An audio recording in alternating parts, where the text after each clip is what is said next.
Rotational डायनॅमिक्सचे सगळे फॉर्म्युले एका व्हिडिओमध्ये विदाऊट मिसिंग एनिथिंग, ते पण फक्त बोर्डच्या टेक्स्टबुक मधले नाही, कारण बोर्डच्या टेक्स्टबुक मध्ये सगळे फॉर्म्युले नाहीत, सीईटी साठी वेगळे फॉर्म्युले आहेत काही.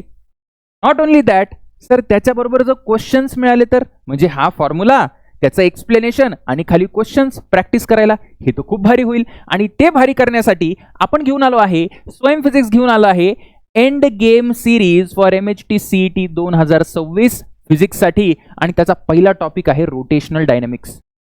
एंटायर चॅप्टर मी फॉर्म्युल्यामधून कव्हर करणार, सगळं एक्सप्लेनेशन देणार. एकदम लक्ष देऊन व्हिडिओ बघायचा, वही पेन घेऊन बसा, म्हणजे माझ्याबरोबर फॉर्म्युले लिहित चला, म्हणजे तुम्हाला कनेक्ट होईल. चला सर, सुरू करा. आता सुरू करा बेटा. सगळ्यात पहिले आपल्याला या 5-6 टॉपिक मधून रोटेशनलला प्रश्न येतात. पहिलावाला पार्ट सर्क्युलरचा आहे आणि दुसरावाला प्रॉपर रोटेशनलचा आहे. प्रॉपर रोटेशनल जिथे moment of inertia, radius of gyration, angular momentum, torque आणि रोलिंग मोशन. ठीक आहे, तर सर्क्युलर वाले जे फॉर्म्युले आहेत ते आपण नंतर डील करू, कारण हा याच व्हिडिओमध्ये डील होतील ते, पण हा मेजर पार्ट आहे. जर आपल्याला 4 प्रश्न पडतात रोटेशन मधून, तर 3 प्रश्न इथून आणि एखादा प्रश्न सर्क्युलर मधून. ठीक आहे, किंवा जर 3 आले तर 2 इथून 1 इथून. ठीक आहे, चला सर सुरू करू. आपण सुरू करू. सगळ्यात पहिले सर, तुम्ही मोमेंट ऑफ इनर्शियाचे फॉर्म्युलेची लिस्ट देणार का? स्पिअरचं काय, सिलेंडरचं काय? नाही, ती शेवटी मी या फाईलमध्ये अटॅच केली आहे. पण अशा गोष्टी सांगणार आहे जिथून तुला प्रश्न सुटतील, ते प्रश्न जे सीईटीला येतात. चल बेटा, सगळ्यात पहिले सर, एखादा रॉड आहे ज्याची मास m आहे आणि लेंथ l आहे. तुला जर विचारलं या सेंट्रल ऍक्सिसच्या अबाउट मोमेंट ऑफ इनर्शियाचा फॉर्म्युला सांग, तू म्हणशील सर I = ml²/12.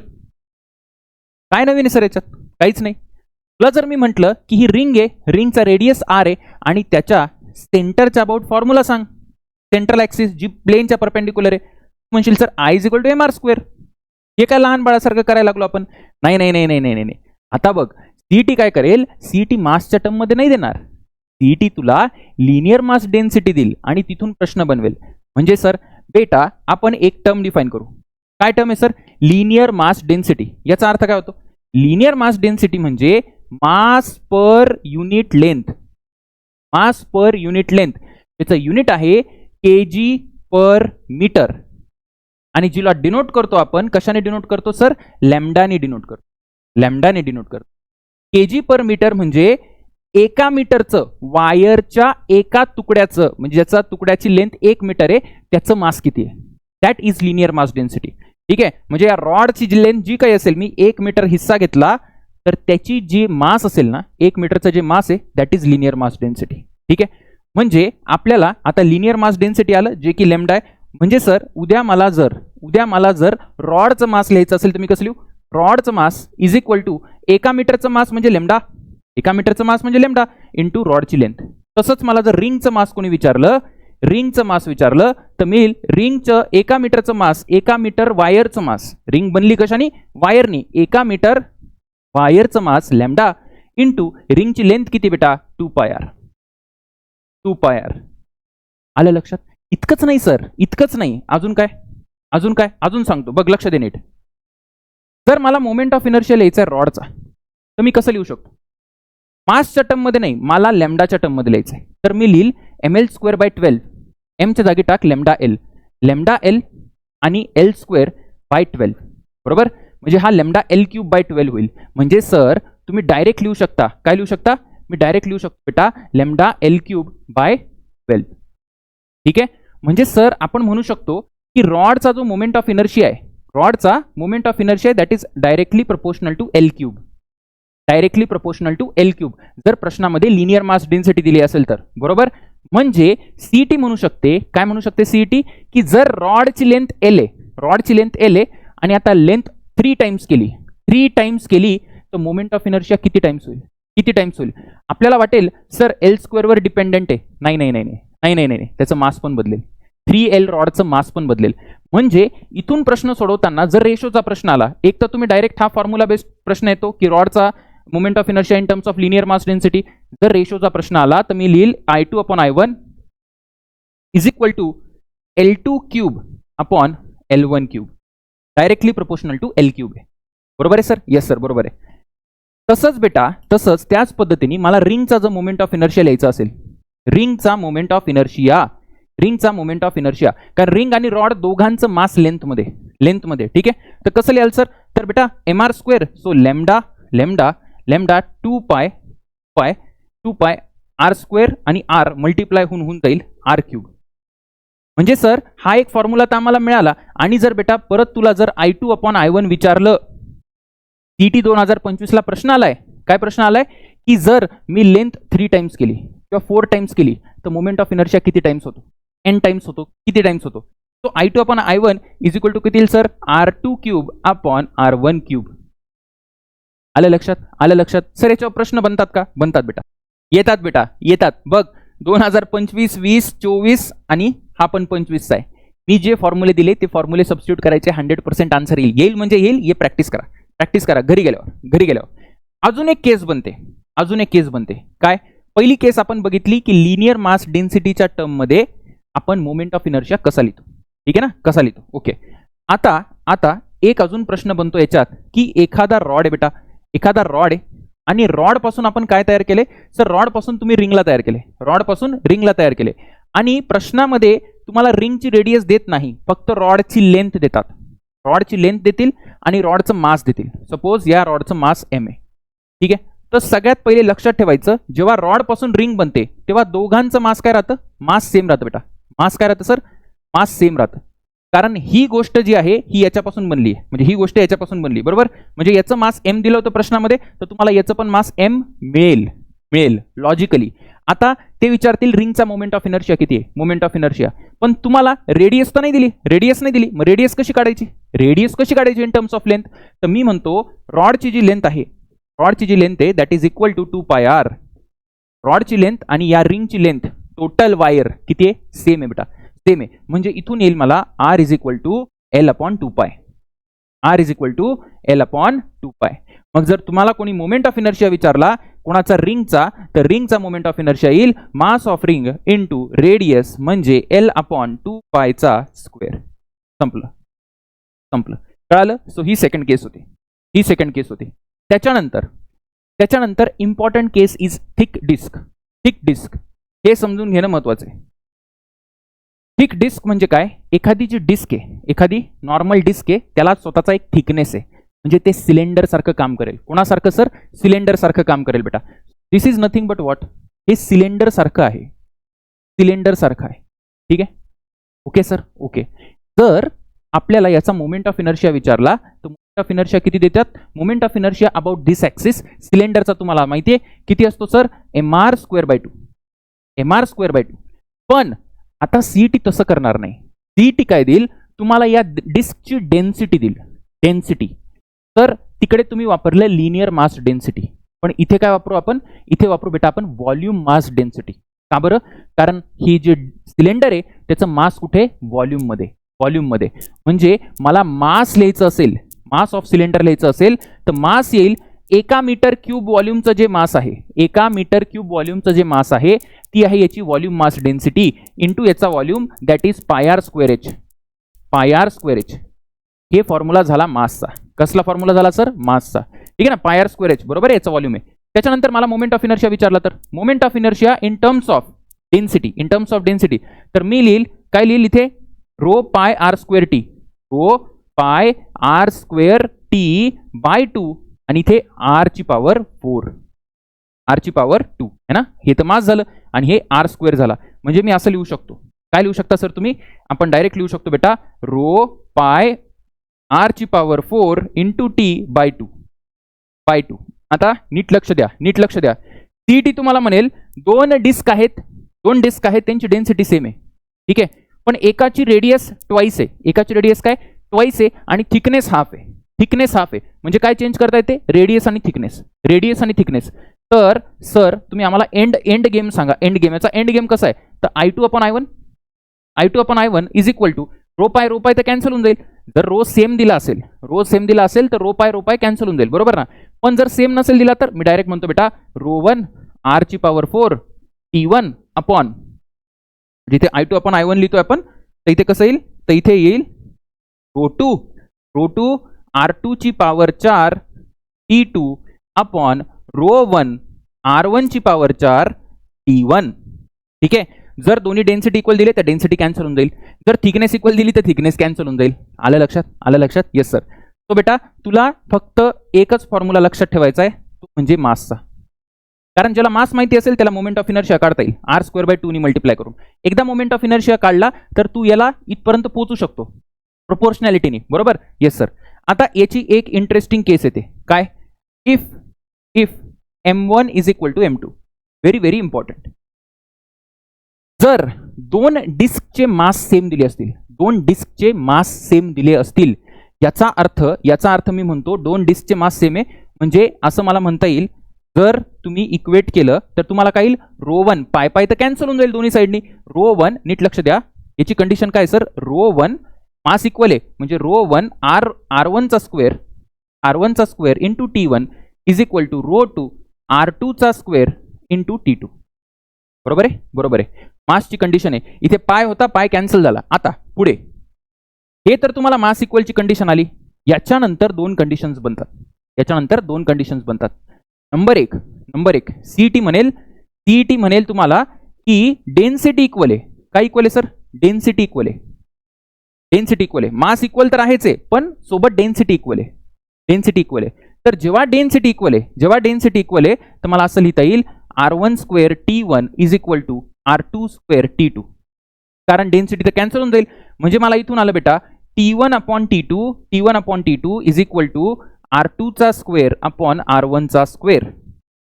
डायरेक्ट प्रश्न आहे सीईटीला. तुम्हाला म्हणेल मास सेम आहे आणि डेन्सिटी सेम आहे. आता सांगा मोमेंट ऑफ इनर्शियाचा रेशो किती? मोमेंट ऑफ इनर्शियाचा. ठीक आहे, मी तुम्हाला सांगेल कसं करायचं. नीट लक्ष द्या. त्याच्यानंतर दुसरं काय सर? दुसरं आहे बेटा, एक तर डेन्सिटी इक्वल किंवा दुसरं देतील तुम्हाला दोघांची थिकनेस इक्वल आहे. काय इक्वल आहे सर? थिकनेस. जर थिकनेस इक्वल असेल, मास इक्वल आहे आणि थिकनेस इक्वल आहे, तर थिकनेस कॅन्सल. इथे काय होऊन जाईल, तर ρ1 r1² is equal to ρ2 r2². ठीक आहे. मग इथून कंडिशन काय बनते? इथून कंडिशन बनेल sir, ρ1/ρ2 is equal to r2² upon r1². आलं लक्षात? r2² upon r1². ठीक आहे. याच्यावर प्रश्न कसा बनेल? प्रश्न असा बनेल, सीईटी म्हणेल मोमेंट ऑफ इनर्शियाचा रेशो सांगा. मोमेंट ऑफ इनर्शियाचा. तर मोमेंट ऑफ इनर्शियाचा तुम्हाला रेशो काढता येईल. कसा काढता येईल बघा. या केसमध्ये जेव्हा मास इक्वल असतं ना, जेव्हा मास इक्वल आहे तेव्हा ही कंडिशन आहे. तर जर मोमेंट ऑफ इनर्शियाचा रेशो विचारला, so I1/I2 is equal to काय येणार आहे? इथून येईल बेटा m r1² upon m r2². ठीक आहे. सो mm कॅन्सल झाला, so r1² upon r2². So r1² upon r2² च्या जागी तुम्ही काय टाकाल? r1² upon r2². इथून जे काही येईल जेव्हा डेन्सिटी इक्वल आहे, जर डेन्सिटी इक्वल दिली तर इथून तुम्ही थिकनेसच्या टर्ममध्ये आन्सर काढाल. जर थिकनेस इक्वल दिली तर इथून डेन्सिटीच्या टर्ममध्ये आन्सर काढाल. ठीक आहे ना? थिकनेस इक्वल दिली तर डेन्सिटीच्या टर्ममध्ये आन्सर काढाल. आणि जर फक्त दिलंय मास इक्वल आहे तर मास इक्वल आहे. जर फक्त मास इक्वल दिलंय आणि या दोन कंडिशन्स नाही दिल्या तर इथून तुम्हाला बघा r1² अपॉन r2² ची व्हॅल्यू येईल. इथून r1² अपॉन r2² व्हॅल्यू काय येईल? ती व्हॅल्यू येईल काय येईल सर? ती येईल बेटा ρ2 t2 अपॉन ρ1 t1. याच्यावर डायरेक्ट प्रश्न आहे. ज्यांनी प्रश्न केलेत त्याला कळालं असेल सर काय म्हणतायत ते. ठीक आहे. सो हे सगळे इम्पॉर्टंट फॉर्म्युले आहेत. हे बघा हे डायरेक्ट बेटा डायरेक्ट प्रश्न आहेत. बघा एवढे प्रश्न आलेत सीईटीला. Two disc of same mass. बघा काय दिले? मास सेम दिले, थिकनेस सेम दिली. कुठली केस आहे आपली?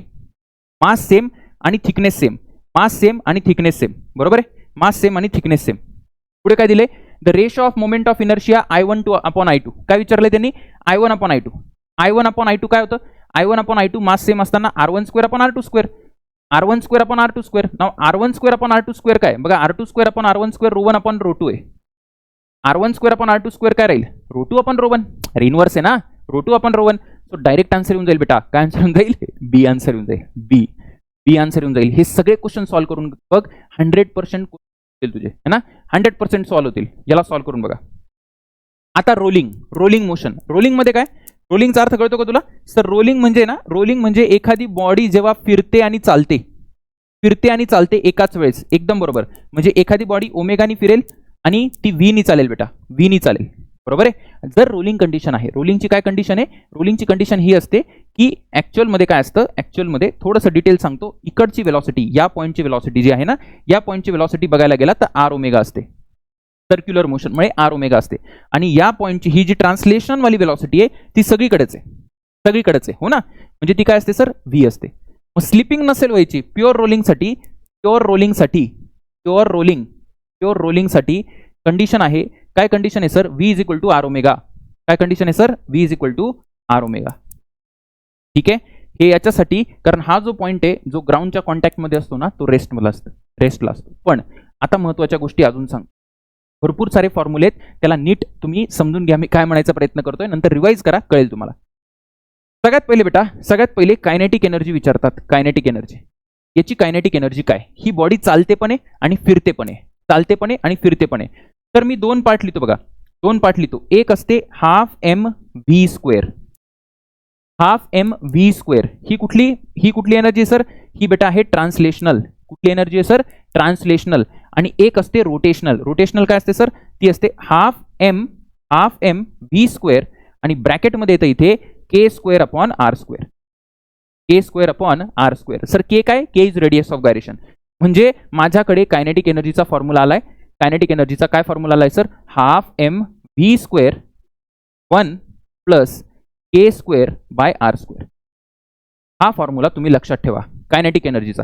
मग तुम्हाला कुठली कायनेटिक एनर्जी सीईटी विचारू शकते, रिंगची विचारली तर रिंगसाठी तुम्हाला के माहिती पाहिजे, डिस्कसाठी तुम्हाला के माहिती पाहिजे, स्पिअरसाठी तुम्हाला के माहिती पाहिजे, वगैरे वगैरे. त्याच्यानंतर अजून काय प्रश्न बनतो, ते विचारतील की सांगा की kinetic energy rotational divided by kinetic energy translational, याचा रेशो काय, रोटेशनल अपॉन ट्रान्सलेशनल. तर तो काय, तर लक्षात ठेवायचं जिथे रोटेशनल येतो तिथे के स्क्वेअर येतो. जिथे रोटेशनल तिथे के स्क्वेअर आणि जिथे ट्रान्सलेशनल तिथे आर स्क्वेअर. ठीक आहे, आलं लक्षात. रोटेशनल अपॉन ट्रान्सलेशनल विचारलं तर रोटेशनच्या समोर के स्क्वेअर, ट्रान्सलेशनलच्या समोर आर स्क्वेअर. तर असं विचारलं तर kinetic energy rotational divided by kinetic energy total. इथे काय नाही लिहिलं म्हणजे ही टोटल कायनेटिक एनर्जी टोटल.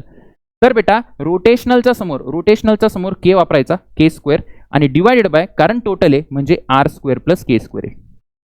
ठीक आहे, त्याचबरोबर kinetic energy translational upon kinetic energy total हे जर फॉर्म्युला विचारला तर काय सांगू शकतो, टोटलच्या समोर येतो आर स्क्वेअर आणि डिवाइडेड बाय टोटल म्हणतो ट्रान्सलेशनल समोर येईल आर स्क्वेअर आणि डिवाइडेड बाय इथे आर स्क्वेअर प्लस के स्क्वेअर. सगळे फॉर्म्युले पॉज करून एकदा बघून घे. याच्या बाहेर एनर्जी मध्ये येत नाही बेटा, रोलिंग मध्ये एवढे फॉर्म्युले महत्वाचे आहेत. अजून एक तुला गंमत सांगतो. काय गंमत आहे सर, एक असतं बेटा इन्क्लाइन वालं रोलिंग. काय असतं सर, इन्क्लाइन वालं रोलिंग. म्हणजे एखादी बॉडी ओमेगानी फिरते आणि इथून रेस्टने, आता काय सुरू केलंय सर, याला रेस्ट पासून रिलीज केले. तर तुम्हाला सीईटी देईल या इन्क्लाइनची हाईट आणि थिटा आणि तुम्हाला म्हणेल की या पॉईंटची वेलॉसिटी किती आहे. काय म्हणेल सर, इथली स्पीड किती आहे, इथे पोचायला किती टाइम लागला, याचं ऍक्सेलरेशन काय, वगैरे वगैरे. एक तुम्हाला फंडा सांगतो, एक फंडा लक्षात ठेवायचा नेहमी, कधीच विसरायचं नाही. रोलिंगमुळे बॉडी काय होते बेटा, स्लो डाऊन होते. रोलिंगमुळे बॉडी काय होते सर, स्लो डाऊन होते. आता याला कसं वापरायचं बघा. जर मला कोणी विचारलं की स्पीड किती, तर what is the formula for speed. इथे आल्यावर स्पीड किती होईल, तर स्पीड होईल बेटा अंडर रूट ऑफ 2gh. हे तर तुला माहिती आहे, हे तर तू 11वीत शिकलाय. पण इथे काय येईल, अजून काय येईल, तर अजून येईल कारण बॉडी स्लो होते म्हणजे याच्यापेक्षा कमी म्हणजे डिनॉमिनेटरला. डिनॉमिनेटरला काय येईल sir, 1 plus K square by R square. हा फॅक्टर लक्षात ठेवायचा, 1 plus K square by R square. आलं लक्षात. तर एक गोष्ट सांगा तुम्ही की जर मला कोणी ऍक्सेलरेशन विचारलं तर किती येतं, तर याचं ऍक्सेलरेशन असतं जी साइन थिटा. हे पण 11वीला शिकलोय आपण. अरे याचं ऍक्सेलरेशन इन्क्लाइनवर किती असतं, जी साइन थिटा, बरोबर ना, लिनियर ऍक्सेलरेशन. आता मला माहिती बॉडी स्लो करते म्हणजे डिव्हिजन मध्ये जाईल 1 plus K square by R square. ठीक आहे, 1 plus K square by R square. तर एक सांगा जर मला कोणी टाइम विचारला, ही बॉडी इथे किती वेळात येईल, तर टाइमचा फॉर्म्युला असतो अंडर रूट ऑफ 2h/g. बरोबर आहे की नाही, 2h/g. पण तुम्हाला माहिती आहे की बॉडी काय करते, स्लो करते. जर बॉडी स्लो करत असेल तर बॉडीला जास्त वेळ लागेल. बॉडी जर स्लो करते तर बॉडीला जास्त वेळ लागेल खाली पोहोचायला. जास्त वेळ लागेल म्हणजे काय? जास्त वेळ म्हणजे हा जो टर्म आहे जो की 1 पेक्षा मोठा आहे, हा जो खालचा टर्म आहे ना 1 पेक्षा मोठा आहे, तो वरती यायला पाहिजे बेटा. इथे काय येतो सर? वरती येतो. म्हणजे इथे येईल 1 + k²/r². हे न्यूमरेटरला आहे, बाकी सगळीकडे काय आहे सर? डिनॉमिनेटरला आहे. डिनॉमिनेटरला एक सावधानी, एक सावधानी. एकदा सीईटीला प्रश्न आलाय, काय प्रश्न आलाय की जर बॉडी ट्रान्सलेट करत असेल, जर बॉडी ट्रान्सलेट करत असेल असं प्रश्नामध्ये दिले. ट्रान्सलेट म्हणजे बॉडी स्लाइड करत असेल, स्लाइड. त्यांनी सांगितलं a sphere is sliding, a sphere is sliding from a height h, आणि इथे आल्यावर स्पिअरची स्पीड किती होईल? स्पिअरची स्पीड किती होईल? तेव्हा शहाणपणा करायचा नाही. जेव्हा स्लाइडिंग होईल तेव्हा के ची व्हॅल्यू 0 टाकायची. के ची व्हॅल्यू काय टाकायची सर? 0 टाकायची. याचा अर्थ स्पिअर असू दे, रिंग असू दे, डिस्क असू दे, जर तिघांना मी एक साथ सोडलं आणि जर ते स्लाइड करत असतील, तर इथे के ची व्हॅल्यू 0 टाकायची. के ची व्हॅल्यू 0 म्हणजे सगळ्यासाठी स्पीड काय येणार आहे? √2g. √2g. सगळ्यांसाठी ॲक्सेलरेशन काय येणार आहे? g sin θ. सगळ्यांसाठी टाइम काय येणार आहे? √2g h/g. आलं लक्षात? आलं लक्षात? Yes sir, yes sir. हे फॉर्म्युले बाळा लक्षात ठेव. याच्यावर हे होमवर्क आहे बघा. हे होमवर्क आहे, हे होमवर्क आहे. इथून डायरेक्ट प्रश्न येतात बघा. डायरेक्ट प्रश्न आहे 2025 चा डायरेक्ट प्रश्न आहे. काय विचारले? Total upon rotational. Total upon rotational. तर टोटल म्हणजे काय असते? टोटल म्हणजे k² + r² असतो आणि रोटेशनल म्हणजे k² असतो. बरोबर ना? टोटल म्हणजे k² + r² आणि रोटेशनल म्हणजे k². म्हणजे डी आन्सर आहे. डोळे बंद करून डी आन्सर आहे. डोळे बंद करून डी आन्सर आहे. हे पण तुम्ही सांगू शकता, हे पण सांगू शकता, हे पण सांगू शकता. Are you getting it? Are you getting it? तुम्हाला काही विचारू शकते सीईटी, काही म्हणजे काही विचारू शकते. ठीक आहे, काही विचारू शकते. खाली स्पीड देतील, खाली स्पीड देतील, हाईट विचारतील, हाईट देतील, स्पीड विचारतील, हाईट आणि स्पीड न देता के विचारतील, काही विचारते, काही विचारते. ठीक आहे, ओके सर, ओके सर. त्याच्यानंतर पुढे आहे angular momentum. Angular momentum, okay ना? Angular momentum. अँग्युलर मोमेंटमचा काय फंड आहे? अँग्युलर मोमेंटमचा काय फंड आहे?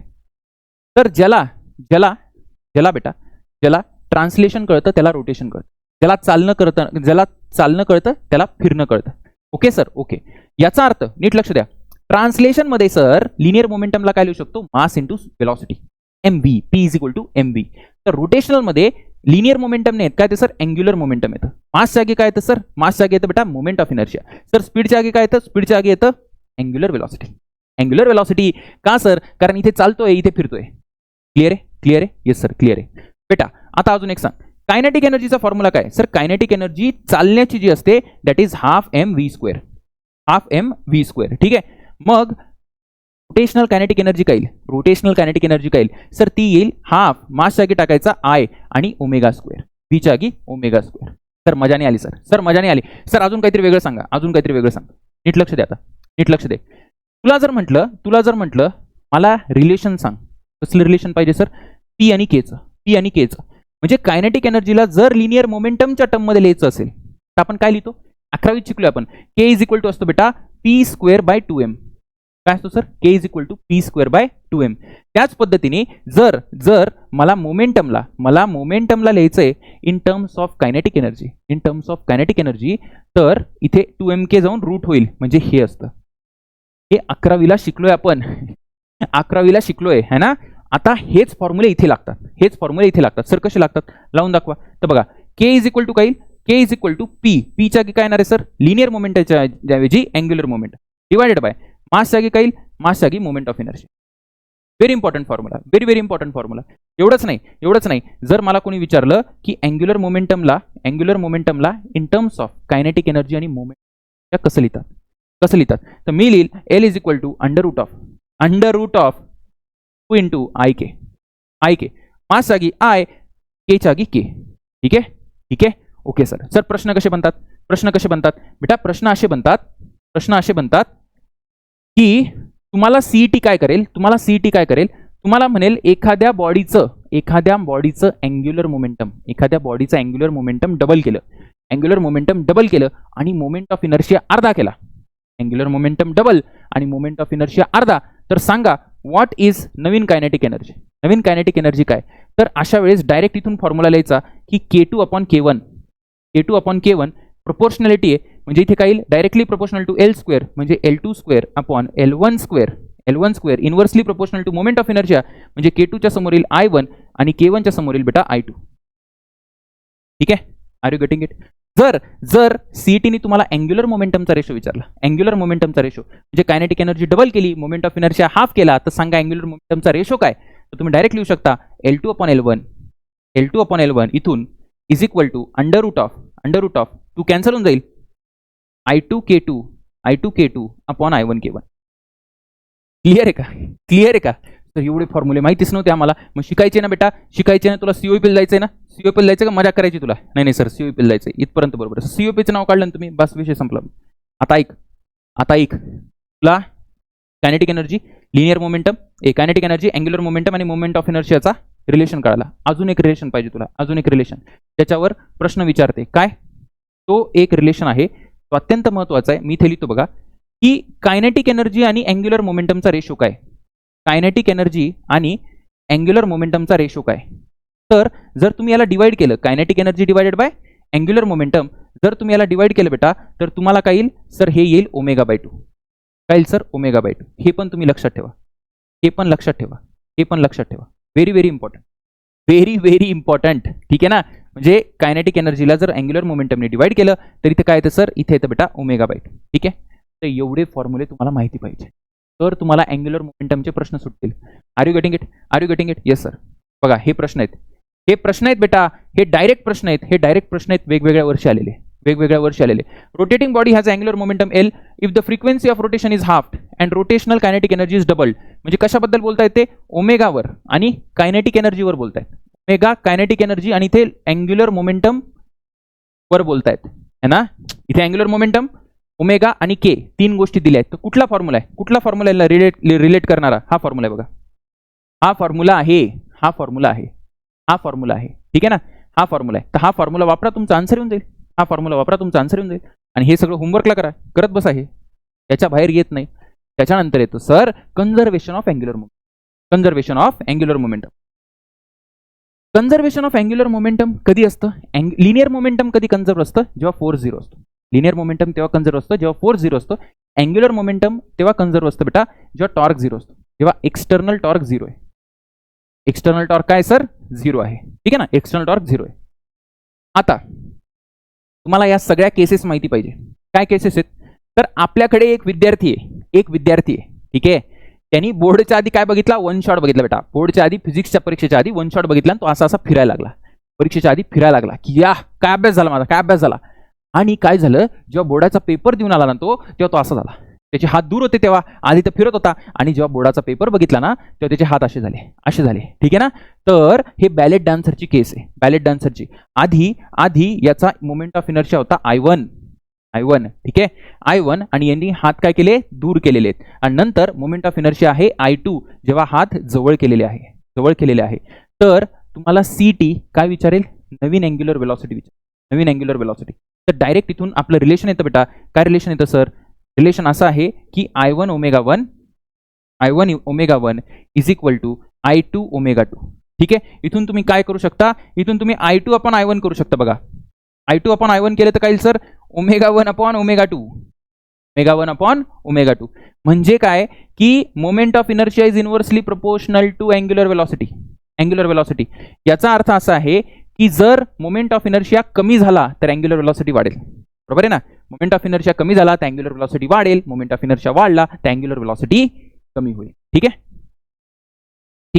Are you getting it? Okay sir. त्याच्यानंतर ही एक अजून एक केस आहे. याच्यामध्ये काय की एक हे येड आहे आपलं. ते येडं काय करतं? हे याच्या अवतीभोवती हे इथे प्लॅटफॉर्म आहे बेटा. इथे प्लॅटफॉर्म आहे. एका विद्यार्थ्याने मला विचारलं सर जर प्लॅटफॉर्म आहे तर डिस्क घ्यायची का रिंग घ्यायची? अरे येडपटा, मला सांग रिंगवर तुला असं उभं राहता येईल का? तर राहता येईल की उभं? अरे पण राहता येईल, पण तुला सेंटरला येता येईल का असं? अरे रिंगवर चालून सेंटरला कसं जाशील? तर मी उडी मारेल बेटा. तू उडी मारशील तर खड्ड्यात पडशील. तो जेव्हा पण प्लॅटफॉर्म म्हटलं, प्लॅटफॉर्म तेव्हा ते काय आहे? तेव्हा ते डिस्क आहे. काय सर? डिस्क आहे. ठीक आहे? कळालंय सर? Yes sir. ओके. आता नीट लक्ष द्या मी काय म्हणतोय. सर काय म्हणतायत? नीट लक्ष द्या. तर सुरुवातीला तुम्हाला देतील की हा जो चाइल्ड आहे तो हा इथे उभा आहे आणि ω1 ने आपण चाललोय. ठीक आहे? सो सुरुवातीला जर मला इनिशियल अँग्युलर मोमेंटम लिहायचंय तर मी कसं लिहू शकतो? तर डिस्कचा मोमेंट ऑफ इनर्शिया I जो दिलेला असतो, नसेल दिला तर रेडियस दिलेला असेल mr²/2 करून टाका. ठीक आहे? I प्लस या बॉयचा मोमेंट ऑफ इनर्शिया बेटा mr². मास आणि हा रेडियसचा स्क्वेअर, ठीक आहे, इंटू ω1 हा झाला L1. त्याच्यानंतर L2 काय येईल, L2 जेव्हा हा बॉय ॲक्सिसवर आला तो काय करतो, हा बॉय चालत चालत इथे येतो आणि CET विचारेल की ω2 किती आहे. तर जेव्हा हा इथून इथे आला, ॲक्सिसवर जेव्हा एखादा पार्टिकल येतो तेव्हा ॲक्सिस पासून डिस्टन्स 0 होतो. म्हणजे हा R आहे ना, R म्हणजे हा डिस्टन्स, हा जो R आहे ना तो किती आहे सर, तो 0 होऊन जाईल. याचा अर्थ बेटा L2 ला फक्त I फक्त डिस्कचा मोमेंट ऑफ इनर्शिया उरेल, बॉयचा उरणार नाही. I इंटू ω2 याला इक्वेट करायचं, इक्वेट केल्यानंतर तुम्हाला ω2 येईल, ठीक आहे ना, ω2 येईल. झाली दुसरी केस कळाली. तिसरी केस CET म्हणेल की एक डिस्क आहे, एक डिस्क फिरत होती, त्याचा मोमेंट ऑफ इनर्शिया होता I1 ω1 नी फिरत होती. नंतर एक सिमिलर डिस्क त्याच्याहून आपटली, ठीक आहे, आणि आता ते कंबाईन फिरायला लागले. कंबाईन फिरणे म्हणजे I1 प्लस I2. आणि आता सांगा की नवीन अँग्युलर वेलॉसिटी किती आहे. तर इथे पण तेच करायचं, initial angular momentum is equal to finally I1 plus I2 into ω2. आलं की लक्षात, ω2. Okay sir, okay. त्याच्यानंतर एक शेवटची केस बेटा, शेवटची केस इथे म्हणेल एखादी बॉडी आहे, त्याचा मोमेंट ऑफ इनर्शिया दिलाय I1, ठीक आहे, I1 मोमेंट ऑफ इनर्शिया दिलाय किंवा I दिलाय, आणि हे मासेस आहेत. ही अशी एकटी बॉडी फिरत होती आणि त्यांनी मासेस डायमेट्रिकली अपोजिट पॉइंटला असे अटॅच केले. तर आता सांगा अँग्युलर वेलॉसिटी किती आहे. तर आता अँग्युलर मोमेंटम झालं I ω1. याचं इनिशियल, फायनल किती होईल, डिस्टन्स तर तेवढंच राहील I प्लस हे दोघांचं मास आहे, बरोबर ना. म्हणजे याचा मोमेंट ऑफ इनर्शिया किती राहील सर, याचा मोमेंट ऑफ इनर्शिया राहील m2 r², ठीक आहे, आणि याचा किती राहील प्लस m1 r² आणि इंटू, कारण हे कॉमन फिरतायत म्हणून ω2. तर इथून ओमेगा काढून घ्या. Are you getting it? Yes. हे होमवर्कचे क्वेश्चन आहे. याच फॉर्म्युल्यावर मला जर क्वेश्चन सॉल्व्ह होत नसतील तर माझे रोटेशनचे व्हिडिओ बघा. फॉर्म्युला सेम राहील पण ऍप्लिकेशन करायचं त्याच्यात सांगितले मी, ठीक आहे. त्याच्यानंतर बेटा एक रिलेशन असं असतं, काय सर, की एक रिलेशन असं आहे की आपल्याला L कॉन्स्टंट आहे. आता जे कन्झर्वेशन ऑफ अँग्युलर मोमेंटम बघितलं ना आपण, तिथे L कॉन्स्टंट आहे. बघा L काय असतो, व्हॉट इज L. तर L चा तुम्ही फॉर्म्युला सांगितला होता, मला आठवत असेल तर L इज इक्वल टू सांगितलंय सरांनी, काय सांगितलंय, √2IK हा फॉर्म्युला सांगितलाय. जर माझ्याकडे L कॉन्स्टंट आहे, काय सर, L कॉन्स्टंट आहे. कशा केसमध्ये L कॉन्स्टंट असतो, आता तुम्हाला सांगितलं त्या केसमध्ये, तो बॉय फिरला वगैरे. तर जर बेटा L कॉन्स्टंट आहे ना, तर मला असं लिहिता येईल, काय लिहिता येईल, L कॉन्स्टंट आहे याचा अर्थ होते की I आणि K याचं प्रोडक्ट कॉन्स्टंट राहिलं पाहिजे. बघा ही जर क्वांटिटी कॉन्स्टंट आहे तर 2 तसाही कॉन्स्टंट आहे, रूट कॉन्स्टंट आहे, म्हणजे हे कॉन्स्टंट राहिलं पाहिजे. म्हणजे IK is equal to constant. म्हणजे मला म्हणता येईल की moment of inertia is inversely proportional to kinetic energy, ठीक आहे. म्हणजे मी म्हणू शकतो की I2 upon I1 is equal to किती, K1 अपॉन K2, कारण इनव्हर्सली प्रोपोर्शनल येतं. बऱ्याच जणांना वाटलं असेल सर हे काय सांगतायत, प्रश्न सॉल्व्ह कराल तर कळेल. मी तुम्हाला दाखवतो. एक लक्ष द्या इकडे. हा प्रश्न बघा, CET 2021 ला आलेला, 25 ला पण आलाय असा, मी कुठलाही सांगू शकतो, एक सपोज 21 चा सांगतोय. A child is standing with a folded hands at the centre of the platform rotating about it's central axis. Kinetic energy of the system, kinetic energy काय दिली, K दिली. Child now stretches his arm so that moment of inertia becomes double. आधी moment of inertia I होता, आता काय झाला, 2I झाला, बरोबर आहे ना, 2I झाला. तर आता ते विचारते की आता कायनेटिक एनर्जी किती आहे. तर इथे अँग्युलर मोमेंटम बद्दल चर्चा नाही केली, पण तुम्हाला माहिती आहे की अँग्युलर मोमेंटम कॉन्स्टंट आहे. अँग्युलर मोमेंटम काय सर, कॉन्स्टंट आहे. तर जेव्हा अँग्युलर मोमेंटम कॉन्स्टंट असतं तेव्हा जर याची कायनेटिक एनर्जी K होती तर IK कॉन्स्टंट आहे, म्हणजे हे किती झालं सर, हे K/2 झालं. मोमेंट ऑफ इनर्शिया डबल तर कायनेटिक एनर्जी अर्धी. शांत डोक्याने परत क्वेश्चन सॉल्व्ह करून बघा, तुम्हाला कळेल. पण हे सगळे फॉर्म्युले इम्पॉर्टंट आहेत, ठीक आहे. So answer A. तर हे सॉल्व्ह करा. नंतर एक क्लासिक केस येते, ठीक आहे, क्लासिक केस येते. इन इलास्टिक कोलिजन तुम्ही शिकलेत का. इन इलास्टिक कोलिजन म्हणजे जेव्हा दोन बॉडीज काही स्पीडनी चालल्यात आणि त्या एकमेकाला चिपकल्या आणि नंतर त्यांची कॉमन स्पीड v झाली. ठीक आहे. आणि जे इनइलास्टिक कोलिजन आपण ट्रान्सलेशन मध्ये शिकतो ना, तसंच इनइलास्टिक कोलिजन रोटेशन मध्ये पण असतं. तर हे का सांगतायत, कारण प्रश्न आलेत, नीट लक्ष द्या. एखादी रिंग आहे किंवा डिस्क आहे, ती I1 मोमेंट ऑफ इनर्शिया ω1 ने फिरते, दुसरी पण आहे I2 मोमेंट ऑफ इनर्शिया ω2 ने फिरते. 2025 ला भरपूर प्रश्न आले त्याच्यावर.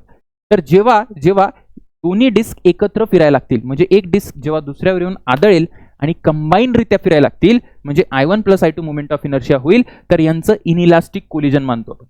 Inelastic collision. इथून काय काय प्रश्न येतात, नीट लक्ष द्या, नीट लक्ष द्या. सगळ्यात पहिले कॉमन वेलॉसिटी विचारतात. कॉमन वेलॉसिटी, ही वेलॉसिटी किती आहे, फायनल स्पीड किती आहे, तर तुम्हाला माहिती असेल ती किती असते, m1u1 plus m2u2 upon m1 plus m2. हे 11वीत बघितले आपण, काही केलं नाही सरांनी, फक्त मोमेंटम कन्झर्व केलंय. m1u1 plus is equal to m1 plus m2 into v, तर हा m1 प्लस m2 खाली आला. ही कंबाईन वेलॉसिटी झाली.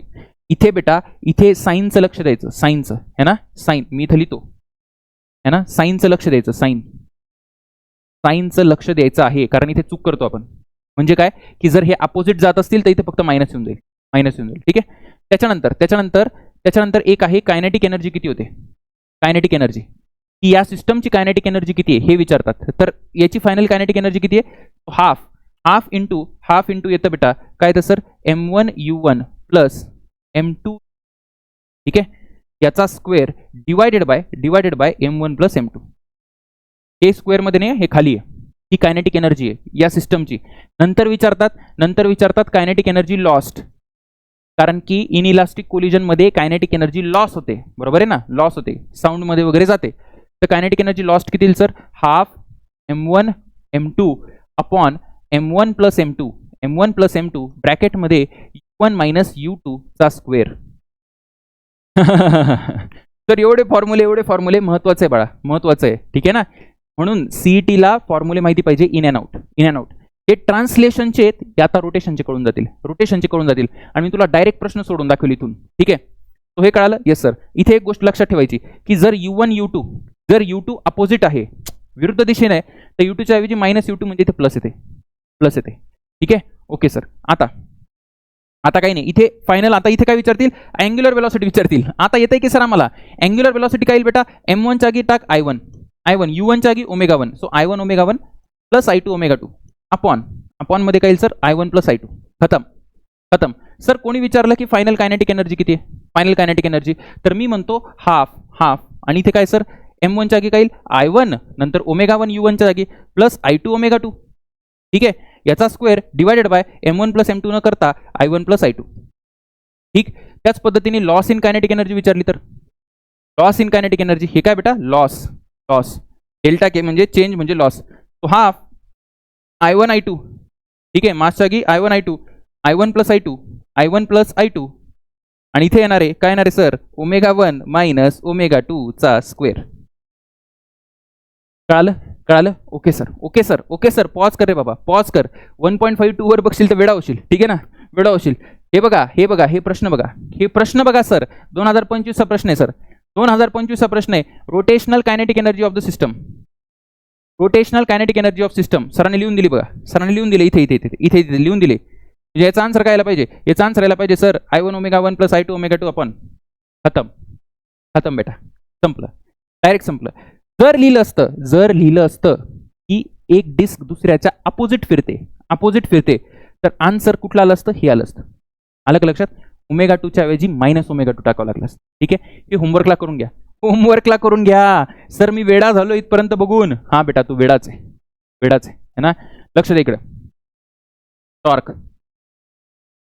टॉर्क ज्याला फोर्स माहिती आहे त्याला टॉर्क माहिती आहे, ज्याला लिनियर मोमेंटम माहिती होतं त्याला अँग्युलर मोमेंटम माहिती, ज्याला फोर्स माहिती त्याला टॉर्क माहिती. ठीक आहे. सर फोर्स काय असतो बेटा, फोर्स असतो rate of change of linear momentum delta p by delta T. ठीक आहे. फोर्सचे दोन फॉर्म्युले आहेत. जर कोणी तुम्हाला इन्स्टंटेनियस विचारला तर हा, ठीक आहे ना, किंवा असंही लिहू शकतो आपण, force is equal to delta p by delta t average rate of change of linear momentum. आता ऐक, फोर्स ऐवजी इथे येईल बेटा टॉर्क येईल. लिनियर मोमेंटम नाही, अँग्युलर मोमेंटम. तर इथे फोर्स ऐवजी टॉर्क येईल है ना. Delta l by delta T CET तुम्हाला म्हणेल की एखाद्या बॉडीचं अँग्युलर मोमेंटम बदललंय, ते दिलंय, आणि टाइम देईल आणि टॉर्क विचारेल. सर एवढं सोपं? नाही, ऐक जरा. याला असं लिहू शकतो, एफ इज इक्वल टू काय फॉर्म्युला आहे सर? तर अजून एक फॉर्म्युला आहे, delta p by delta t. जर आपण करायला गेलो तर असं येते, m delta V by delta t किंवा मास इंटू ॲक्सेलरेशन. हे सगळ्यांना माहिती. इथे काय बेटा, इथे torque is equal to mass जागी मोमेंट ऑफ इनर्शिया, आणि तिकडे बॉडी चालते म्हणजे लिनियर ॲक्सेलरेशन, इथे बॉडी फिरते म्हणजे अँग्युलर ॲक्सेलरेशन. ठीक आहे, ओके सर. आता बघा, F is equal to mass. Sir ॲक्सेलरेशनला आपण लिहू शकतो final velocity minus initial velocity upon time upon delta T. एकदम बरोबर. Final minus initial upon delta T, delta V by delta T असतो, बरोबर. तसंच आपण इथे टॉर्कला लिहिताना लिहू शकतो मोमेंट ऑफ इनर्शिया इंटू अल्फाला लिहायचं ω2 minus ω1 upon delta T. CET तुम्हाला अल्फा दिल, टॉर्क दिल, आय विचारेल. म्हणजे एकतर तुम्हाला अल्फा दिलेला असेल, आय दिलेला असेल आणि टॉर्क विचारेल. ठीक आहे, किंवा ते न देता ते अँग्युलर वेलॉसिटी देतील. अँग्युलर वेलॉसिटी म्हणतील की सुरुवातीला 50 रेडियन पर सेकंड आहे, नंतर किती आहे सर, 80 रेडियन पर सेकंड झाली. किती सेकंदात? 3 सेकंदात. म्हणजे ω2 माहिती आहे, ω1 माहिती आहे आणि टाइम माहिती आहे. आणि म्हणतील डिस्क आहे, त्याचं मास 50 किलो आहे आणि त्याची रेडियस किती आहे, 5 मीटर आहे. आणि आता म्हणतील टॉर्क काय, म्हणजे तुम्हाला आय पण काढता येईल. तर हा फॉर्म्युला वापरायचा. अँग्युलर वेलॉसिटी दिली असेल तर हा फॉर्म्युला, अँग्युलर ॲक्सेलरेशन दिलं असेल तर हा फॉर्म्युला, फक्त चेंज इन अँग्युलर मोमेंटम दिलं असेल तर हा फॉर्म्युला टॉर्कचा. आलं लक्षात? कधी ते काय करतात, कधी टॉर्क न देता फोर्स देतात, किंवा फोर्स विचारतात. म्हणजे काय बघा, टॉर्कचं आणि फोर्सचं एक नातं आहे. टॉर्क इज इक्वल टू असतो बेटा force into perpendicular distance. Torque is equal to काय असतो sir, force into perpendicular distance. म्हणजे एखाद्या बॉडीला जर मला फिरवायचं असेल तसा फोर्स लावावा लागतो. भोवरा फिरवायचं बघा आपण, तर भोवऱ्याच्या रिमला आपण फोर्स लावतो, बरोबर ना, फोर्स लावतो. आणि लेटेस्ट से त्याचा ॲक्सिस ऑफ रोटेशन हे आहे. सर फोर्स पासून तर ॲक्सिस ऑफ रोटेशन मध्ये परपेंडिक्युलर डिस्टन्स काय, कोणाच्या परपेंडिक्युलर घ्यायचा, हा आर नेहमी फोर्सच्या परपेंडिक्युलर घ्यायचा. हे डिस्टन्स किती झालं सर, आर झालं. ते इथून मला लिहिता येईल बेटा, torque is equal to force into perpendicular distance म्हणजे एफ आर. कधी ते तुम्हाला फोर्स विचारतील. काय विचारतील, फोर्स. तर जेव्हा ते फोर्स विचारतील तेव्हा टॉर्कच्या जागी एफ आर टाकायचं. आणि इथे एक विद्यार्थी चूक करतो, ते काय की तो ω1 आणि ω2 च्या साईन्स मध्ये चुकी करतो, साईन मध्ये है ना. इथे साईनची गडबड करायची नाही. म्हणजे काय सर, मी म्हटलं एखादी बॉडी 30 रेडियन पर सेकंडनी फिरते, नंतर मी त्याला अपोजिट फिरवतोय 30 ने. तर आपण अपोजिट 30 म्हणजे काय, जर हे 30 घेतलं तर हे -30 घ्यायचं. Are you getting it? Okay, म्हणजे -30 म्हणजे -60. क्वेश्चन सोडवा म्हणजे चमकायला लागेल. बघा हे सगळे क्वेश्चन आहेत, बघा हे सगळे क्वेश्चन तुम्ही होमवर्कला करू शकता. सगळे क्वेश्चन बघा. इथे फोर्स विचारलाय बेटा, फोर्स विचारलाय. काय दिलंय बघा, काय दिलंय तुम्हाला, हे ओमेगा दिलाय, रिटार्डिंग टॉर्क आहे बघा, ओमेगा दिलाय, टाइम दिलाय. तर हा फॉर्म्युला बिंदास वापरायचा, हा वाला फॉर्म्युला 100% आन्सर येणार आहे. आणि तुम्हाला फोर्स पाहिजे ना, तर टॉर्कच्या जागी एफ आर टाक. ठीक आहे, इथे पण तेच आहे बघा, तर हे होमवर्कला करून घ्या. त्याच्यानंतर वर्क अँड पॉवर. ठीक आहे, हे अत्यंत महत्वाचं आहे. ज्याला ट्रान्सलेशन माहिती बेटा त्याला रोटेशन माहिती, ज्याला वर्क डनचा फॉर्म्युला माहिती आहे. काय असतो सर, फोर्स इंटू डिस्प्लेसमेंट. इथे काय असेल sir, work done is equal to असेल फोर्सच्या ऐवजी बेटा टॉर्क, कारण बॉडीला फिरवायला लागतो टॉर्क. आणि लिनियर डिस्प्लेसमेंटच्या ऐवजी काय येईल सर, अँग्युलर डिस्प्लेसमेंट. तर work is equal to also असतं half into M v2 square minus v1 square. हे कुठून आलं, हे आमच्या शाळेत शिकवलंच नाही. हे आहे वर्क एनर्जी थेरम. जर तुला डिस्प्लेसमेंट दिली तर हे फॉर्म्युला वापरायचा. जर डिस्प्लेसमेंट न देता मला म्हटलं एखादी बॉडी 50 मीटर पर सेकंडने जाते, नंतर ती 80 मीटर पर सेकंडने जाते. ठीक आहे, त्या बॉडीचं मास दिलं आणि किती वर्क डन झालं ते इथून. मग सर रोटेशनला बेटा हाफ आय ω2 चा स्क्वेअर मायनस ω1 चा स्क्वेअर. ठीक आहे ना, ठीक आहे, येस सर. त्याच्यानंतर हे झालं. त्याच्यानंतर तुम्हाला विचारतील पॉवर. तर इथे इन्स्टंटेनियस पॉवरचा फॉर्म्युला काय, इन्स्टंटेनियस. तर पॉवर असते फोर्स इंटू वेलॉसिटी. ठीक आहे, म्हणजे इथे पॉवर काय येईल बेटा, रोटेशनल मध्ये पॉवर येईल फोर्सच्या ऐवजी टॉर्क आणि इंटू अँग्युलर वेलॉसिटी. ठीक आहे, हे 3 फॉर्म्युले लक्षात ठेवायचे रोटेशनला. जर तुम्हाला ट्रान्सलेशन येतं तर तुम्हाला रोटेशन येतं. ठीक आहे, ओके सर. हे त्याचे क्वेश्चन आहे, हे त्याचे क्वेश्चन आहेत या फॉर्म्युला बेस्ड. होमवर्क करा for practice, for practice, for practice. एक केस अजून आहे, एक केस अजून आहे त्याच्यावर सीईटी प्रश्न विचारते. वर्क आणि पॉवर मध्येच येतो कन्झर्वेशन ऑफ मेकॅनिकल एनर्जी. काय तर sir, conservation of mechanical energy. ते काय म्हणतं? मेकॅनिकल एनर्जी म्हणजे काय? कायनेटिक एनर्जी प्लस पोटेन्शियल एनर्जीचं सम. कायनेटिक प्लस पोटेन्शियल एनर्जीचं सम काय असतं सर? कॉन्स्टंट असतं. कॉन्स्टंट असतं केव्हा? तेव्हा कॉन्स्टंट असतं जेव्हा फ्रिक्शन झिरो आहे. फ्रिक्शन काय सर? झिरो आहे. फ्रिक्शन वगैरे नाही आहे. म्हणजे जर पोटेन्शियल कमी झाली तर कायनेटिक वाढेल. सम कॉन्स्टंट आहे ना. पोटेन्शियल कमी झाली तर कायनेटिक वाढेल आणि कायनेटिक कमी झाली तर पोटेन्शियल वाढेल. ठीक आहे. तर इथे काय आहे ना, इथे सीईटी तुम्हाला काय म्हणेल बघा. एखादं इथे फ्लायव्हील आहे, फ्लायव्हील देतात. जर फ्लायव्हील असा शब्द वापरला, फ्लायव्हील म्हणजे असतं बेटा डिस्क. लक्षात ठेवा, क्वेश्चन सॉल्व्ह करताना तुम्हाला कळेल सर काय म्हणताय. तर एखादे फ्लायव्हील आहे, फ्लायव्हीलला मास अटॅच्ड आहे, ते रेस्टला आहे. नंतर थोड्या वेळानंतर हे मास एच डिस्टन्स खाली येतं आणि ही जी डिस्क आहे ना ती ओमेगाने फिरायला लागते. कितीने? ओमेगाने. तर तुम्हाला विचारतात ओमेगा किती आहे? तर याला तेच करायचं बघा. या डिस्ककडे कायनेटिक एनर्जी कुठून आली? तर कायनेटिक एनर्जी आली कारण पोटेन्शियल एनर्जी लॉस झाली, खाली आला. म्हणजे मी म्हणू शकतो की पोटेन्शियल एनर्जीचा लॉस किती झाला? तर mgh. पोटेन्शियल एनर्जीचा लॉस झाला या मासचा आणि that must be equal to, जेवढा लॉस झाला पोटेन्शियलचा तेवढाच गेन झाला पाहिजे कायनेटिकचा. हे सांगितले सरांनी. कायनेटिकचा गेन किती झाला सर? हाफ. रोटेट करते बेटा, रोटेट करते. आता एक गोष्ट लक्षात ठेवायचं, रोटेशन करताना याचा मोमेंट ऑफ इनर्शिया आय दिला असेल तुम्हाला डिस्कचा जो काही आहे, तर फक्त डिस्कचा नाही घ्यायचा, हाफ इथे आय. इथं डिस्क एकटी रोटेट करते का? नाही ना सर, हे मास पंत चाललंय सर. मास रोटेट नाही करत आहे बेटा, पण हे मासचा मोमेंट ऑफ इनर्शिया आहे ना. मासचा मोमेंट ऑफ इनर्शिया कसं येईल सर? मास इंटू परपेंडिक्युलर डिस्टन्सचा स्क्वेअर. परपेंडिक्युलर डिस्टन्स किती आहे? या मासचा इथून या ऍक्सिस पासून परपेंडिक्युलर डिस्टन्स आर आहे, m इंटू आर स्क्वेअर. आणि हे झालं हाफ आय आणि ओमेगा स्क्वेअर. कायनेटिक एनर्जी काय असते? Half I omega square. So हा ओमेगा स्क्वेअर. इथून तुम्हाला ओमेगा काढता येईल. ठीक आहे, ओके सर, ओके. याचे प्रश्न असे बघा. हे होमवर्कला करा. नंतर आता सर चाललेत सर्क्युलर मोशनला. कशाला चालले सर? सर्क्युलर मोशनला. सर्क्युलर मोशन मध्ये ज्या सगळ्यात महत्त्वाच्या गोष्टी तुम्हाला माहिती पाहिजे ते काय आहेत तर बघा, नीट लक्ष द्या. सगळ्यात पहिले आपण टेन्शनचे फॉर्म्युले बघू. टेन्शनचे. ठीक आहे. मला एक गोष्ट सांगा, तुम्हाला हे सगळं माहिती आहे सर? हा mg असतो. या पॉइंटला जर टेन्शन विचारलं तर हा mg. हा किती असतो सर? हा mg कॉस थिटा. कितीदा नव्याने तुला सांगावे है ना, आणि तुला जर नाही आठवावे तर मी काय करावे? हा mg कॉस थिटा आणि हा काय असतो सर? mg sine theta. बरोबर आहे, mg साइन थिटा. आता हा mg कॉस थिटा आहे बेटा, आणि तुला माहिती असेल जर आपण नॉन इनर्शियल फ्रेम घेतलं तर इथे mv स्क्वेअर बाय आर येतो. mv स्क्वेअर बाय आर येतो. ठीक आहे ना, mv स्क्वेअर बाय आर. आणि इकडे टेन्शन येतं. नॉन इनर्शियल फ्रेम मध्ये जर मी पकडलं तर मला येईल sir t is equal to mv square by R. mv square by R plus mg cos theta. This is the very important formula for tension. इक्विलिब्रियमला आपण इक्वेशन लावतो. हे टेन्शनचा सगळ्यात महत्त्वाचा फॉर्म्युला आहे. या फॉर्म्युल्याने हे कळतं, काय कळतं सर, की tension as a function of theta किती आहे. आता एक गोष्ट लक्षात ठेवा की हे मोशन अंडर ग्रॅव्हिटी आहे. मोशन अंडर ग्रॅव्हिटीमध्ये व्ही कॉन्स्टंट नसतो. टेन्शन मॅक्सिमम कधी राहील? तर टेन्शन तेव्हा मॅक्सिमम राहील जेव्हा व्ही मॅक्सिमम राहील आणि ही कॉस थिटाची टर्म मॅक्सिमम राहील. व्ही कधी मॅक्सिमम असतो? व्ही मॅक्सिमम असतो बेटा इथे बघा.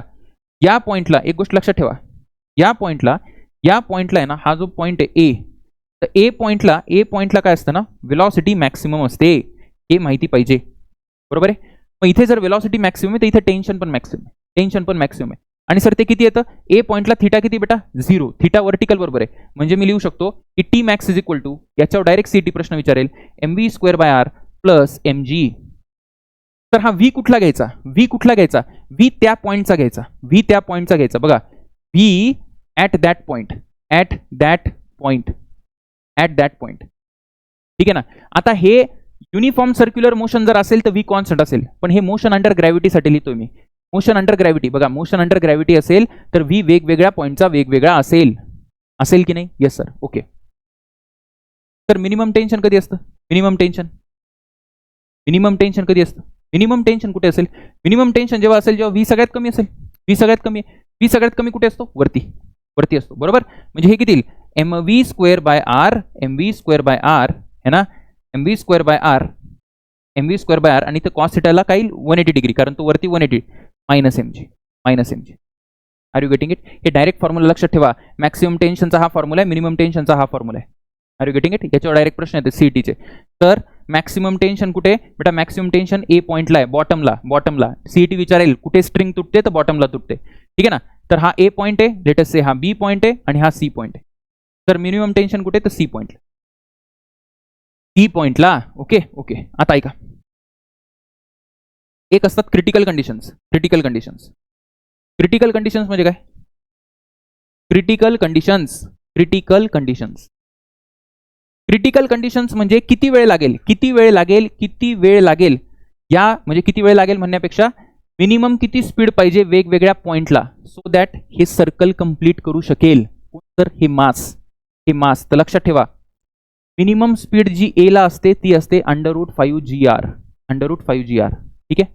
कोणी जर तुम्हाला विचारलं की मिनिमम टेन्शन किती असतं, मिनिमम टेन्शन किती असतं, म्हणजे ए पॉइंटला मिनिमम टेन्शन किती असतं जेव्हा ही स्पीड असेल ए पॉइंटला, तेव्हा टेन्शन किती राहील? तर तेव्हा टेन्शन किती राहील बेटा? तर ते असतं सर 6 mg. जर तुम्हाला कोणी विचारलं की व्ही ला स्पीड किती आहे त्या व्ही ला, तर ती असते अंडर किती असते सर? √3gr. सर बी ला टेन्शन किती असतं? तर बेटा बी ला टेन्शन असतं 3 mg. ठीक आहे ना, 3 mg. 6 mg इकडं, 3 mg इकडे, ठीक आहे. त्याच्यानंतर VC म्हणजे टॉप पॉइंटला वेलॉसिटी किती असते? तर टॉप पॉइंटला वेलॉसिटी किती असते? √gr to complete the circle. आणि सर टॉप पॉइंटला टेन्शन किती असतं? तर टॉप पॉइंटला टेन्शन जे असतं ना बेटा, that is 0. That is how much? 0. एक तुम्हाला गोष्ट लक्षात ठेवायची आहे की टीए आणि टीबी मधला जो डिफरन्स आहे बघा, टीए आणि टीबी मधला किती डिफरन्स आहे सर? 3 mg. आणि टीबी आणि टीसी मधला किती डिफरन्स आहे? 3 mg. हा डायरेक्ट कॉन्स्टंट असतो, ठीक आहे ना, डिफरन्स कॉन्स्टंट असतो. हे सगळं झालं. आता बघा, एक गोष्ट लक्षात ठेवायची की जर स्ट्रिंगच्या ऐवजी रॉड असेल, काय असेल सर? रॉड साठी बेटा VC 0 असतो. VC काय असतो सर? 0 असतो. हे लक्षात ठेवा. VC 0 करायचा आणि बाकी VA किती येईल सर? तर VA रॉडच्या ऐवजी 5च्या ऐवजी फक्त 4 टाकायचा. 5च्या ऐवजी 4, एक ने कमी करत जायचं, √gr ने कमी करत जायचं. इथे किती?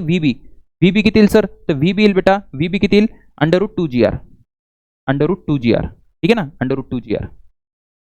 आणि टॉप पॉइंटला इथे स्पीड जी आहे ना ती 0 असते, म्हणजे 0 असू शकते रॉडच्या केसमध्ये. मात्र TC जर तुम्हाला कोणी विचारलं TC, तर ते जेव्हा 0 असेल ना सर, तेव्हा TC किती राहील? तर बेटा TC mg राहील. किती राहील सर? mg राहील. कळते का? भरपूर फॉर्म्युले सांगितले सर तुम्ही. हा, भरपूर लागतात. सगळे राहू दे तुझ्याकडे, जेवढे वापरले तेवढे वापरले, ठीक आहे. पुढे तुम्हाला म्हणतील काय म्हणतील सर? ते तुम्हाला म्हणतील की स्पीडचं रिलेशन माहिती पाहिजे. म्हणजे V1 स्पीड आहे या पॉइंटला, तर या पॉइंटची स्पीड किती आहे? तर तुम्हाला माहिती पाहिजे V2 चा square is equal to V1 चा स्क्वेअर, फायनल वेलॉसिटीचा square is equal to initial वेलॉसिटीचा स्क्वेअर मायनस आपण डायरेक्ट लिहू शकतो. काय लिहू शकतो सर? -2gh. काही विषय नाही. हे तर मोशन अंडर ग्रॅव्हिटी सारखंच झालं. येस बेटा. ठीक आहे. मला जर तुम्हाला H दिला असेल तर हा फॉर्म्युला. पण सर दरवेळेस H देतील असं नाही ना, H नाही देणार. सपोज त्यांनी स्ट्रिंगची लेंथ दिली तुम्हाला L, आणि हा थीटा दिलाय. तुम्हाला म्हटलं की एखादी बॉडी 10 मीटर पर सेकंडला या पॉइंटला आहे, ठीक आहे, आणि 60 डिग्री अँगल नंतर, जेव्हा 60 डिग्री अँगल असेल व्हर्टिकल सोबत, तेव्हा त्या बॉडीची स्पीड किती राहील? जेव्हा की स्ट्रिंगची लेंथ देऊन ठेवली 5 मीटर, तुला हाईट तर दिली नाही, तर तुम्हाला हाईटचा फॉर्म्युला माहिती पाहिजे. H इज इक्वल टू असतो L1 मायनस कॉस थिटा. ठीक आहे, H is equal to L1 minus cos theta. तर इथे टाकायचा V2 square is equal to V1 square minus 2L1 minus cos theta. म्हणजे तुम्हाला स्पीडचं रिलेशन आलं. काय आलं सर? स्पीडचं रिलेशन आलं. स्पीडचं relation in terms of theta. जेव्हा तुम्हाला असं विचारतील, तुम्हाला जर विचारतील की एच मॅक्स किती आहे, एच मॅक्स म्हणजे एखादी बॉडी इथून जर V1 स्पीडनी मी सोडली तर ती किती हाईटला मॅक्सिमम जाईल, किती हाईटला मॅक्सिमम जाईल. तर मॅक्सिमम हाईटला ऑलवेज रिमेंबर की V2 0 असतो बेटा. V2 काय असतो सर, 0. V2 0. जर V2 0 टाकला, V2 0 टाकला तर V1 डायरेक्ट आलेला आहे under root of 2GL L 1 minus cos theta, 1 minus cos theta. खेळ खल्लास. ओके सर, कळालं सर, हे कळालं. पुढची केस एकदा प्रश्न आलाय सीईटीला, एकदा आलाय पण परत येऊ शकतो. ज्यांना 99.5 99.7 प्लस जायचंय त्यांच्यासाठी हा फॉर्म्युला आहे. काय फॉर्म्युला आहे सर, बेटा असं आहे की मी आता मगाशी काय केलं आपल्याला की मगाशी इथली स्पीड V1 आहे, इथली स्पीड V1 आहे तर इथली विचारली, पण आता इथली नाही दिली, त्यांनी एका रँडम अँगलची दिली आहे, एखाद्या रँडम अँगलची म्हटली 30 डिग्रीला एवढी स्पीड आहे, सांगा 60 डिग्रीला किती राहील, 60 डिग्रीला किती राहील. तर अशा वेळेस फॉर्म्युला असाच बनतो, V2 square is equal to V1 square minus 2G delta h. Delta h म्हणजे काय, डेल्टा एच म्हणजे यांच्या हाईटचा डिफरन्स, काही डेल्टा एच आहे ना, तो काही डेल्टा एच. पण विषय असा आहे की सर हा डेल्टा एच आम्हाला या जन्मात तर नाही काढता येणार, मला माहिती आहे म्हणून तर सांगायला लागलो. तर delta H is equal to असतो, delta H is equal to असतो बेटा काय असतो सर, एल है ना, इन ब्रॅकेट कॉस थिटा 1 इकडे बघा, इकडून कॉस थिटा 1 पहिल्यांदा त्याची position cos theta 1 minus cos theta 2, ठीक आहे. Cos theta 1 minus cos theta 2. Always remember greater minus smaller. Theta 1 छोटा आहे ना म्हणजे कॉस मोठा असेल त्याचा, ग्रेटर मायनस स्मॉलर. ठीक आहे, म्हणजे तुम्ही एखाद्या दुसऱ्या पोझिशनला जर स्पीड दिली असेल तर तुम्ही सांगू शकता 30ला दिली असेल तर 60ला दिली असेल तर 90ला वगैरे.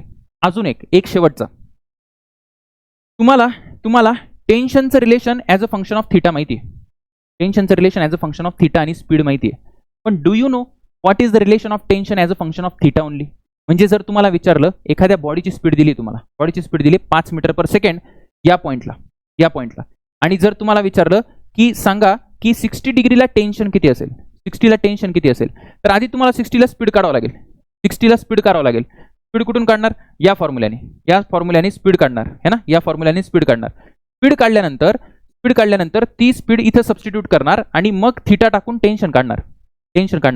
ते करण्यापेक्षा मी डायरेक्ट फॉर्म्युला सांगतो. काय फॉर्म्युला आहे सर, काय फॉर्म्युला आहे, फॉर्म्युला सांगतो बघा, लक्ष द्या इकडं. फॉर्म्युला आहे बेटा टेन्शन, एक जनरल फॉर्म्युला आहे. काय फॉर्म्युला आहे सर, इकडे आपण इकडे लिहू, या फॉर्म्युल्याला इकडे लिहू. गेला तो टेन्शनचा फॉर्म्युला, टेन्शन हां, tension as a function of theta है ना, हा फॉर्म्युला इथे लिहितो 2mg 3 - 2 cos theta, 3 - 2 cos theta. की कुठल्या पण थिटाला तुम्ही डायरेक्ट टेन्शन काढू शकता. तर एवढे फॉर्म्युले आमच्याने पाठ होत नाही ना बेटा, नको करू सगळे फॉर्म्युले पाठ, फक्त मी देतोय. ज्याला झाले पाठ त्याला फायदा होईल, ज्याला नाही झाले त्याला पण फायदा होईल है ना, काहीतरी शिकायला मिळेल. ठीक आहे, याला एकदा शांततेत बघा. मी भरपूर सारे फॉर्म्युले दिले बेटा, हे होमवर्क आहे तुम्हाला, हे होमवर्क आहे. जेवढे मी फॉर्म्युले दिलेत ना त्यांनी हे सगळे प्रश्न सुटतील, हा पण प्रश्न सुटेल, सगळं सुटेल. ठीक आहे, त्याच्यानंतर जे शेवटचे जे तुम्ही बोर्डच्या पुस्तकात शिकतात ते पण मी ऍड करून टाकलेत, ते पण ऍड केलेत बघा. की वेलॉसिटी v = u + at असते, अँग्युलर वेलॉसिटीचा फॉर्म्युला आहे, s = ut + ½ at square, angular displacement. हे सगळं फॉर्म्युला तुम्हाला माहिती आहे, हे सांगायची काही गरज नाही, पण या फाईलमध्ये ऍड केले. एवढंच नाही, सरांनी अजून पण फॉर्म्युले ऍड केलेत. कुठले सर, हे बेटा टँजेन्शियल ॲक्सेलरेशनला काय लिहितो आपण, टँजेन्शियल ॲक्सेलरेशनचं dv/dt असतं है ना, rate of change of speed त्याला r अल्फा लिहू शकतो, at = r अल्फा, बोर्डला शिकलाय तू. ठीक आहे, याची डायरेक्शन पण काय असते, टुवर्ड्स द सेंटर. हे सगळ्या गोष्टी बेटा, हे टोटल ॲक्सेलरेशन आहे, हे नेट ॲक्सेलरेशन आपण असं लिहितो. Net acceleration is equal to tangential ॲक्सेलरेशनचा स्क्वेअर प्लस रेडियल ॲक्सेलरेशनचा स्क्वेअर. बरोबर आहे ना. जर त्यांनी थिटा विचारलं तर थिटा विषयी तुला थोडंसं सांगून देतो. थिटाचं कसं असतं बघा, एक लक्ष द्या. माझ्याकडे इथे एखादा सर्कल आहे बेटा, इकडे रेडियल ॲक्सेलरेशन आहे ना, सेंट्रिपिटल ॲक्सेलरेशन किंवा रेडियल ॲक्सेलरेशन आहे, इकडे टँजेन्शियल ॲक्सेलरेशन आहे. या दोघांचा जो रिझल्टंट आहे तो असा जातो. याला आपण ए नेट म्हणतो, ए नेट. लेटेस्ट से या नेट ॲक्सेलरेशनचा सेंट्रिपिटल बरोबर किंवा रेडियस बरोबर अँगल थिटा आहे, तर तू 80ला या बाजूला जर शिफ्ट करशील, तर तुला इथून डायरेक्ट मिळून जाईल की tan theta is equal to 80/AC. 80/AC म्हणण्यापेक्षा 80/AR. ठीक आहे, जे काही डायरेक्ट मला असा प्रश्न येऊ शकतो की टँजेन्शियल आणि रेडियल ॲक्सेलरेशन इक्वल आहे, तर सांगा की नेट ॲक्सेलरेशन रेडियल बरोबर किती अँगल तयार करते, तर या फॉर्म्युल्याने येऊन जाईल. बाकी फॉर्म्युले इथे दिलेत, ठीक आहे ना. ॲक्सेलरेशनचे हे फॉर्म्युले. त्याच्यानंतर युनिट कन्व्हर्जनमध्ये आपण फसतो. काय युनिट कन्व्हर्जन सर?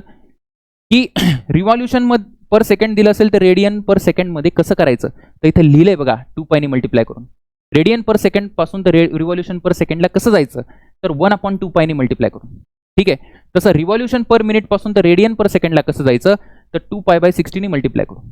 π/60 किंवा π/30.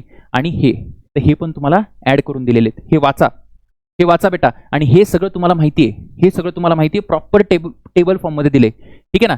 तर सर अँग्युलर डिस्प्लेसमेंट ही असते, इक्वॅलेंट फॉर्म काय त्याचे सगळ्या गोष्टी की ओमेगाचा फॉर्म्युला काय, फ्रिक्वेन्सीचा फॉर्म्युला काय, सगळं बेटा बघा. ओमेगाला 2πn लिहितो आपण, 2πn लिहितो की नाही, है ना. अँग्युलर ॲक्सेलरेशन काय, इन्स्टंटेनियस अँग्युलर वेलॉसिटी काय, हे सगळं दिलं.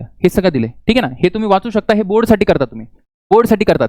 एकाच पानावर सगळे फॉर्म्युले आहेत. हे कसले फॉर्म्युले आहेत बघा. सर्क्युलर रोड आहे, हॉरिझॉन्टल रोड आहे, फ्रिक्शनवाला रोड आहे, तर त्याच्यासाठी मॅक्सिमम स्पीड किती असते, तर म्यू आरजीचा रूट है ना, ठीक आहे.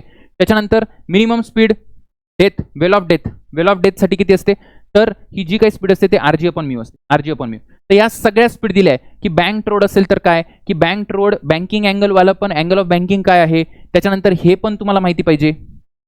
हे काय सर, बँक रोड मिनिमम आणि मॅक्सिमम स्पीड है ना, त्याचा पण फॉर्म्युला आहे. हे फॉर्म्युले पण आहे. त्याच्यानंतर तुमचं फेवरेट मुवमेंट ऑफ इनर्शिया, त्याचे सगळे फॉर्म्युले आहेत बेटा. वेगवेगळ्या ॲक्सिसच्या अबाउट आहे. डायमेट्रिकल ॲक्सिस आहे, एखादी दुसरी ॲक्सिस जी रिम पासून पास होते, परपेंडिक्युलर टू द प्लेन आहे, पॅरल टू द प्लेन आहे. सगळे फॉर्म्युले दिले सरांनी, सगळे फॉर्म्युले दिलेले आहे. त्याचबरोबर काही बोर्डाच्या बुकमधून आपण काही इमेजेस घेतल्यात. या इमेजेस पण लक्षात पाहिजे, कारण इथून इक्वेशन तुम्हाला लक्षात ठेवावं लागतील अँगल ऑफ बँकिंगच्या वगैरे. तर हे सगळं आपण ऍड केले है ना. वेल ऑफ डेथ असेल किंवा कोनिकल पेंडुलम असेल तर कोनिकल पेंडुलमचे हे फॉर्म्युले. तर अशा प्रकारे आपण रोटेशनल डायनॅमिक्सचे सगळे फॉर्म्युले उडवले, सगळे फॉर्म्युले उडवलेले आहे. आता तुम्हाला थोडा वेळ लागेल, शांततेत ॲब्झॉर्ब करा. काही नवीन गोष्टी तुम्हाला भेटल्या असतील ते क्वेश्चन सॉल्व्ह करा. ठीक आहे. आणि जर तुम्हाला पुढच्या चॅप्टरचे पण असेच फॉर्म्युले पाहिजे असेल तर खाली लिहा एंड गेम आणि असं हार्ट टाका. All the best.